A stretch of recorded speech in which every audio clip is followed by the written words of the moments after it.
दिल्ली के कीर्ति नगर में गायत्री अपने परिवार के साथ रहती थी। गायत्री के 2 बेटे और 1 बेटी थी।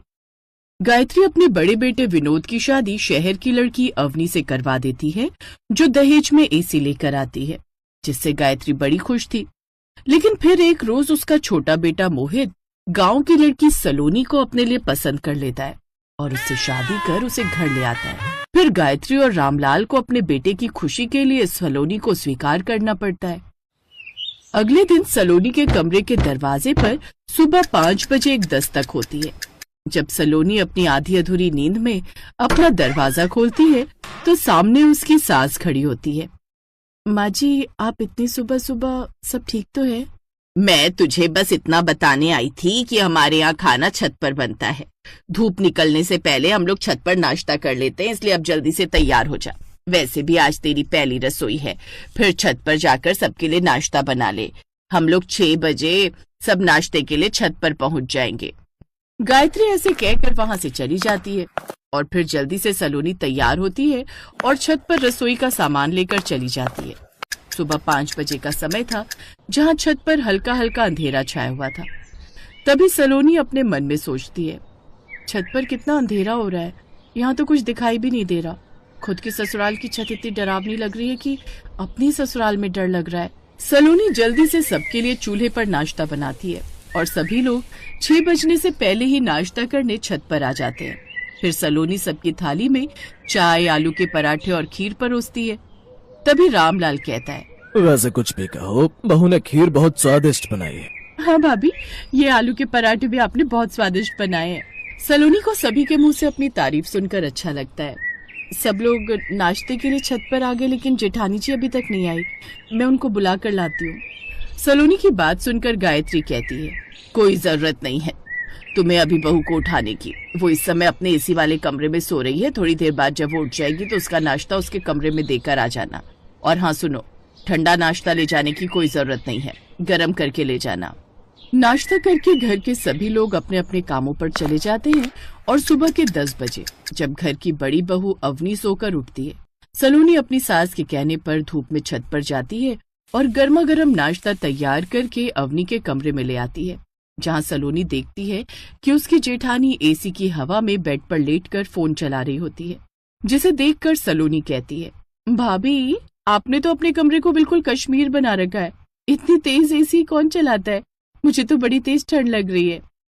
वो क्या है ना सलोनी, मैं तुम्हारी तरह गरीब परिवार से और गांव से नहीं हूँ, इसलिए मुझे बचपन से ही एसी में रहने की आदत है। एक काम करो, तुम्हें ठंड लग रही है तो मेरा नाश्ता यहाँ टेबल पर रख दो और जाओ। अपनी जेठानी का घमंड से भरा जवाब सुनकर सलोनी को बिल्कुल पसंद नहीं आता और सलोनी उसके कमरे से चली जाती है।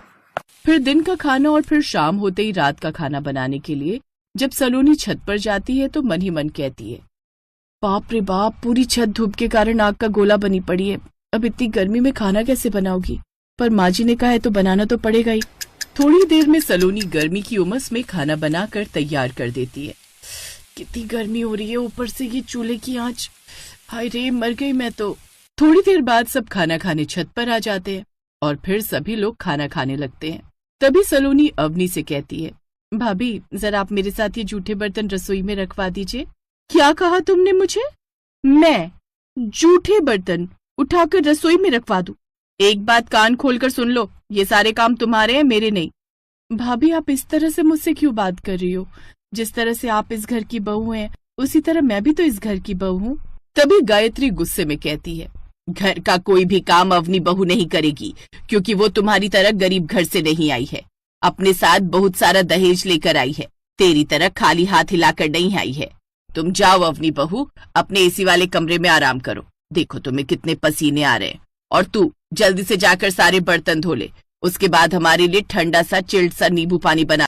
अपने और अपनी अमीर जेठानी के बीच अपनी सास को इस तरह करते हुए भेदभाव को देखकर सलोनी को काफी दुख होता है। गरीब घर से शादी करके आने की वजह से सलोनी ही पूरे घर का काम करती और सभी लोगों का गर्मी में चूल्हे पर खाना बनाती है। वहीं अमीर बहू अवनी दिन भर अपने एसी वाले कमरे में आराम करती है और बस सलोनी पर हुक्म चलाती रहती है। ऐसे कुछ समय गुजर जाता है। फिर एक दिन सलोनी छत पर खड़ी होकर कहती है, सुबह का वक्त हो रहा है लेकिन अब भी छत पर कितनी ज्यादा गर्मी हो रही है। जल्दी उठकर नहा भी ली थी मैं, लेकिन अब भी देखो कितनी ज्यादा गर्मी लग रही है। छत पर खाना खाना फिर ठीक है, पर रोज रोज इतनी गर्मी में खाना बनाएगा कौन? एक वो है मेरी अमीर जेठानी, दिन भर एसी में पड़ी रहती है और मुझ पर हुक्म चलाती रहती है, और एक मैं हूँ जो सुबह शाम बस छत पर खाना बनाऊं। गर्मी का मौसम अपनी चरम सीमा पर पहुंच चुका था, जिसके चलते सुबह 5 बजे का समय हो या शाम 6 बजे का, इतनी गर्मी में सलोनी के लिए छत पर खाना बनाना बड़ा ही मुश्किल हो गया था। हर रोज की तरह सलोनी छत पर ही खाना बना रही थी। तभी 2 बंदर आते हैं और सलोनी की बनाई हुई सारी रोटी ले जाते हैं। हे भगवान, ये बंदर कहाँ से आ गए? चलो भागो यहाँ से, भागो। वो दोनों बंदर सारा खाना ले जाते हैं, जिसे देखकर सलोनी का मन बड़ा ही परेशान होता है। कितनी मुश्किल से मैंने गर्मी में ये खाना बनाया था और ये बंदर है कि सारा खाना ही उठाकर ले गए। अब मुझे दोबारा खाना बनाना पड़ेगा। हे भगवान, ये कैसी परीक्षा ले रहे हो मेरी? तो क्या गरीब होना इतना ही ज्यादा गुनाह होता है? सलोनी फिर से सबके लिए खाना बनाती है और कभी कभी तो जल्दी उठने के चक्कर में सलोनी की नींद ही पूरी नहीं होती थी, जिसके चलते कई बार छत पर चढ़ते उतरते सलोनी गिरते हुए बच जाती है। हे भगवान, बच गई, नहीं तो आज तो मैं भगवान को प्यारी हो जाती। सलोनी जब छत से खाना बनाकर पसीने में लथपथ हुई नीचे आती है और अपनी जेठानी के कमरे में झाड़ू पोछा करने जाती है, तो देखती है उसकी जेठानी अपने एसी वाले कमरे में बैठी हुई थी। तभी उसे देखकर अवनी कहती है, छी सलोनी, तुम्हारे अंदर से कितनी गंदी पसीने की बदबू आ रही है। तुम क्या नहाती नहीं हो? आप तो पूरे दिन एसी में बैठी रहती हैं, पर मैं तो सुबह शाम गर्मी में सबके लिए खाना बनाती हूँ, फिर नीचे आकर गर्मी में सबके काम करती हूँ, तो भाभी मुझे पसीना तो आएगा ही। अब सलोनी सारा दिन घर के काम करती, जिसे देखकर उसका पति सलोनी से कहता है, सलोनी, अब तुम मुझे बिल्कुल भी वक्त नहीं देती हो। रात को भी जल्दी सो जाती हो। मैं जानता हूँ सुबह उठकर सबके लिए गर्मी में छत पर खाना बनाना और फिर नीचे आकर सारा काम करना कितना मुश्किल होता होगा तुम्हारे लिए। मुश्किल तो बहुत है जी, लेकिन अब क्या ही कर सकते हैं। ऐसे ही कुछ वक्त और निकल जाता है। तभी एक दिन सब लोग ऊपर नाश्ता करने के लिए छत पर जाते हैं, तो देखते हैं कि ना तो चूल्हा जला होता है और ना ही नाश्ता बन रहा होता है और ना ही सलोनी छत पर होती है। माँ, सलोनी तो कल रात ही घर छोड़कर अपने मायके चली गई थी। वो कह रही थी कि उससे अब ये सब नहीं होगा। क्या कहा तुमने? सलोनी घर छोड़कर चली गई? और करो अपने मनपसंद की शादी। भाग गई ना तुम्हें छोड़कर। लेकिन अब नाश्ते का क्या करे? अवनी बहू, एक काम कर, आज का नाश्ता तू बना ले। क्या कहा माँ जी आपने? मैं खाना बनाऊं? हाँ बहू, तू भी तो इस घर की बहू है। चल अब जल्दी से नाश्ता बना। अपनी सास के कहने पर अवनी मुंह बनाकर गर्मी में चूल्हे पर बैठकर नाश्ता बनाती है, जिसमें उसकी हालत खराब हो जाती है। ऐसी शाम हो जाती। बहू, शाम होने को आ रही है, खाना नहीं बनाना क्या आज तुझे? माँ जी, सुबह तो आपके कहने पर मैंने नाश्ता बना दिया था, पर मैं अब और खाना नहीं बना सकती, वो भी इतनी गर्मी में। आप बाहर से मंगवा लीजिए। अवनी के मना करने पर सब लोग बाहर से खाना मंगवाकर खा लेते हैं और 1 हफ्ते तक सब बाहर से खाना मंगवाकर खाना खाते थे, जिस वजह से सबका पेट खराब हो जाता। फिर एक दिन गायत्री गुस्से में अवनी को बुलाकर कहती है, बस बहू, अब बहुत हो गया। आज से तुम सुबह शाम का खाना बनाओगी।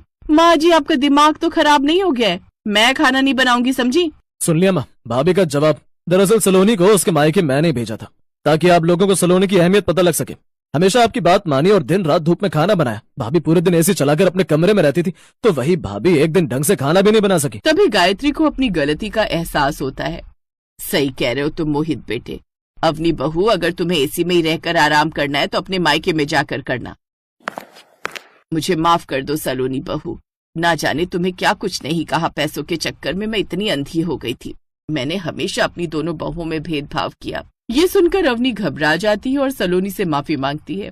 अब दोनों बहुएं साथ में सुबह उठती और साथ में छत पर खाना बनाती हैं और सब लोग खुशी खुशी रहने लगते हैं।